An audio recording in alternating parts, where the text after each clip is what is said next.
What up, y'all? Welcome. I am Eva. This here is the Dodo. Welcome to my trap. We were sure, and I must have been blind just to think I'd find someone new, one who loved me better than you. Well, we made it home as a surprise. Loneliness has opened my eyes. I tried every love I could find. Still I can't get you out of my mind. 'Cause there's no one in the world to love. No one in the world's gonna move me. No one in the world can love me like you do, baby. Every time. For the past couple of days, I've been seeing this anomaly. And I know it's probably been out, but this is when I discovered it. So I wanted for us to watch it together. So let's watch it together.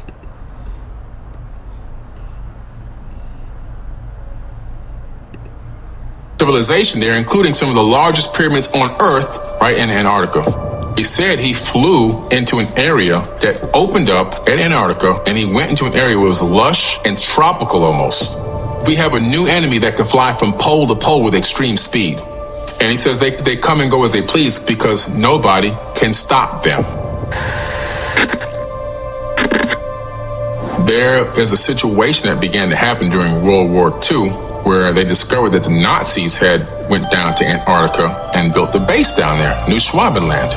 They were like, wait a minute, why in the world would they go to this desolate place? What's down there that they would want to go through the harsh weather and risk everything, risk even their lives to be down there? So from what I hear, that there was, so we all know about the Great Divide, right? Where there was supposed to be like a big bang or whatever, and that's how all the continents split. There's a lot of science that I guess is connecting that, and it made it possible. So it made it seem more probable that happened. But from what I hear, there is a bridge from Antarctica to Africa, and there were Africans in Antarctica. I don't know if that's what this is going to cover because I've never seen this video, but I hope it is. Let's get off up into it. Now, there's an incredible story that was in Admiral Byrd's diary that was found by his kids, where he said he flew into an area that opened up at Antarctica, and he went into an area where it was lush and tropical almost. And as he got into this area, this is according to his own diary, people can look this up, something took over his plane, and these two UFO type craft, circular craft, flying saucers came, and it took over his craft and it guided him in to this area where they landed. And then they took him to meet somebody that he calls in his diary the Master. Pretty interesting story. And according to this account, the Nazis had gotten help to create these craft called the Hanabu. They had 4 versions of this craft, these circular disc craft, from these people down there. The guy, this Master, told him that they were wary of the nuclear bombs that had just been utilized, dropped the nuclear on Japan and so forth, and they were wary of our experimentation with nuclear devices in wars because they're sharing this planet as well. Pretty interesting story. And so, all of a sudden, Admiral Byrd's going down there with a fleet. Not just a small fleet. He took over 3,000 people with him. This was a huge expedition. It was a military expedition. When he got down there, they had a situation where some of these flying objects were attacking some of their ships and actually destroyed some of them. Sent him back home packing with his tail between his legs. This is one of the top admirals, literally the top admiral in the world at the time for the United States military. He said that we have a new enemy that can fly from pole to pole with extreme speed. Why would he make a statement like that? And then all of a sudden, these Nazi, they are rumored to have these craft, which some of the designs have been found, called Hanabu. And these Hanabu craft had the capability of utilizing a couple different forms of propulsion. One was jets, so they could take off vertically. They had little jets that would thrust and take off vertically. But then from there, So that means that they're trying to say that these UFOs that are like basically flying saucers that can go from pole to pole very fast and shoot off horizontally. Well, they were using a device that was spinning in the center of the craft, and what it appears to be is they began to copy technology from the ancient Indian Vedas, because Hitler was sending his people all around the world to get knowledge on ancient technology. That's how they found these people in Antarctica. He even sent people to Tibet, Nazis to Tibet, to talk to the people in Tibet to find out about this ancient technology. He found out about Brahmanas, and these people supposedly in Antarctica helped him develop a couple of them, where they use a ferrofluid vortex engine. A ferrofluid is a liquid metal like mercury. And in the ancient Indian Vedas, if you take mercury and rotate it at a high rotation, a high RPM, and electrify it, you get something called anti-gravity. So he was utilizing something that had rotating discs underneath these round craft, according to eyewitness accounts, and also the schematics that were discovered during the collapse of Nazi Germany. And it's pretty interesting that I think besides the uranium that's down there in Antarctica, which obviously you know what uranium's used for, right? Nuclear power plants and also nuclear weapons. There's mountains. Admiral Byrd said there were mountains of coal with no ice caps. No ice caps, his exact words, and I can give you a copy to this video. His own mouth is saying, no ice. Mountains of coal that can satisfy the world's need for coal for a very, very, very long time. Also, there's plutonium down there. Again, so uranium and plutonium, we know that if you have a high level of plutonium and uranium, it's one of the easier elements that you can separate the atoms. You can split atoms very easily, which makes it high use for weaponry and also power plants. So that's why the government wanted access down there. That's why the Germans wanted access down there.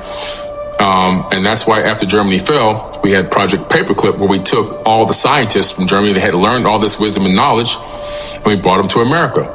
People think Project Paperclip was just a small number of Nazis. We took over 2,000 Nazis with us and brought them to America and put them in positions of power over technology companies, the CIA. So you brought the spies to us.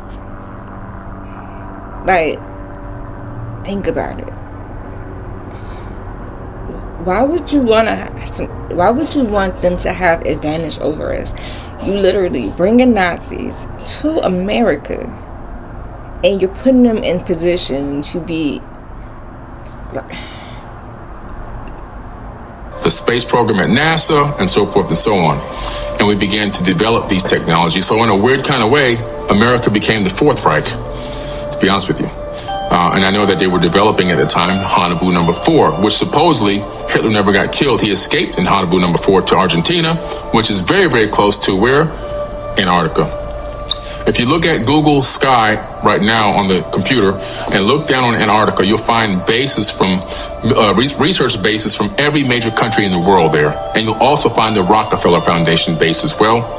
So Admiral Byrd was right. All the technology and research, it's the number one place in the world for technology research is right down there in Antarctica. I believe that as the ice is melting, they're finding remnants of an ancient civilization. We know that Antarctica was not a frozen tundra for 12 million years, like main scientists want you to. Mainstream science says 12 million years to build up all this ice. No, that's not accurate. We know this because of the Perry-Reese map. The Perry-Reese map shows Antarctica what it looked like without ice on it, and that's not even that old. So we know that Antarctica shifted into that spot. How? Because we know that Antarctica is surrounded by tectonic plates. And so that landmass was on a plate that slipped and there was something called a pole shift of the crust of the earth, which shifted it from a more habitable climate into the position it is now. And that's why the animals that are being uncovered from the ice were flash frozen with undigested food in their stomachs. Damn. And there's an entire advanced civilization there, including some of the largest pyramids on Earth, right in Antarctica. Like they make the one at Giza, the Great Pyramid, look like, a buggy, a dune buggy. I mean, these things are super massive. There's only a couple things we know. Like one of the pyramids is 2 kilometers by 2 kilometers by 2 kilometers by 2 kilometers at the base. Wow. The height is just, it's massive. It's way up there. Like, it's in the thousands of feet. But also, one former military person that was a source for Linda Moulton Howe. This was on a documentary she was in. She said that source told her, after going down there for research, I guess in private security, that it was still emitting some type of exotic energy, which is pretty interesting because that was the second time I heard a statement like that. The first time was on a documentary that came on Discovery Channel about the Bermuda Triangle, where they found those pyramids off the coast of Cuba down there, right? Which is clearly scanned. Everybody knows that they exist. But this guy was taking he would get off the boat and take like a dinghy out to float to the center area. And he said the same thing. Some type of exotic energy was draining his batteries on his cameras. He had to try 3 times to get this thing recorded properly. He said exotic energy. And what's interesting is if you take a perfect line and draw it from the tip of the Bermuda Triangle, the center of the Bermuda Triangle, straight through the earth, you come out at the Yonaguni Pyramid at the Dragon's Triangle in Japan, which is also rumored to have disappearances and exotic energy and all this other crazy stuff. So in some way, these pyramid structures around the world are all linked with potentially portals of some type or energetic portals. The Antarctica Treaty. Do you know about this? Yeah, that treaty was to allow peaceful collaboration of research and science down there, no war zone. You can actually go down there. There's a guy who's got a news show on my TV network his name is Brad Olson. It's called The Secrets of Antarctica. He went down there, and so we're documenting the whole thing. He went down there, he pulled up on the research facilities. He had to get approval to come on land. They wouldn't let him inside of the facilities, but he did get a chance to go down there. So people who say it's impenetrable and no civilian can get there, that's actually not true. You actually can. It's very expensive and it's very taxing on the body, but you can get down there. And so it's pretty interesting. So that'll be coming out soon, but there's an opening next to these research facilities. And this is why I believe they made this treaty, this sharing of information treaty or whatever. There's a 30-meter wide opening there. You can see it on the Google Sky thing. And what's interesting, on Google Earth, I'm sorry. And when you look at it, like what's in there? Why are they over here? And why are they so close to this gigantic opening? What's in there? I think the answer is whatever Admiral Byrd came across, or whatever they're coming across, I think it's linked. I think there's a remnant of an ancient civilization in there that possibly is still there, and they're in communication with them, in my opinion. Another thing that backs this up, I took a remote viewing course with Major Ed Dames, Project Stargate, former CIA, United States. And his project was for remote viewing. So I took a course with him several years. He was my actual teacher, my direct teacher. It wasn't like I was under some other people that worked with him. No, he was my direct teacher. There's pictures of me with this man.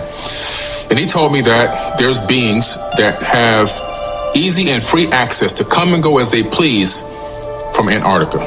At one of these classes, class was over. It was like a 10-hour class. We were just sitting around talking, having a casual conversation. He told me a few other things, but that was one of the things that kind of stood out. And he says they come and go as they please because nobody can stop them. Are you familiar with the bell? The Nazi bell, the Die Glock? Yes. Yeah. The Die Glock is an amazing device that was being developed by the Nazis during World War II. This Die Glock, again, technology that they learned about through an advanced civilization that they were in communication with through the Thule Society. This Thule, Thule, Thule Society, they were using psychics to channel information from an advanced alien race. And they were taking this knowledge and then turning it into actual real workable technology. And so they had this thing in Germany called the henge, where they had these gigantic stone pillars in the shape of a henge. And they had the Die Glock in the middle. It looked like an acorn, a UFO type, but an acorn shaped UFO. And it had these multi-counterclockwise spinning pieces on it that was spinning all different ways. The ultimate purpose of it? I think that the purpose of the people that are now coming out about all of these aliens is that they're trying to push that propaganda out on us. I know that, I surmise that if there was anything created, as far as television, as far as movies, as far as books, literature, I feel like in a way that it has to be true. because we all have imaginations, but it always stems from something that is actually there. There's not something that can be created that's never actually been. So I don't know, y'all. Are there aliens? See you guys in a minute. Guys, you know you better watch out. Some girls are only about that thing.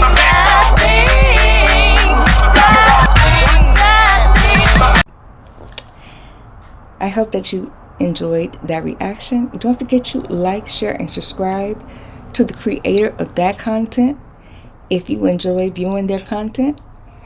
And don't forget to like, share, and subscribe to my content if you enjoy viewing my reactions to the content. Y'all be easy and stay dangerous, money people.